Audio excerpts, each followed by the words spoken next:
PSSI menyatakan belum bisa mengumumkan format baru Liga 1. Kepastian itu masih menunggu hasil kesepakatan dengan pihak kepolisian usai terjadinya tragedi Kanjuruhan. Format Liga 1 musim ini dipastikan berubah dari sebelumnya.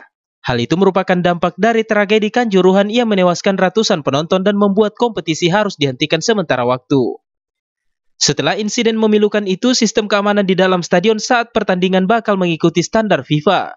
Salah satunya adalah pelarangan penggunaan gas air mata di dalam stadion.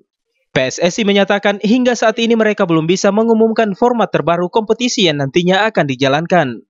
PSSI masih menunggu hasil kesepakatan dengan pihak kepolisian terkait hal itu.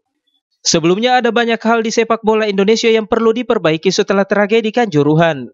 Proses perbaikan tersebut pun akan memakan waktu sebelum Liga 1 benar-benar siap untuk digelar kembali. Wahyu Saputra, Celebes TV.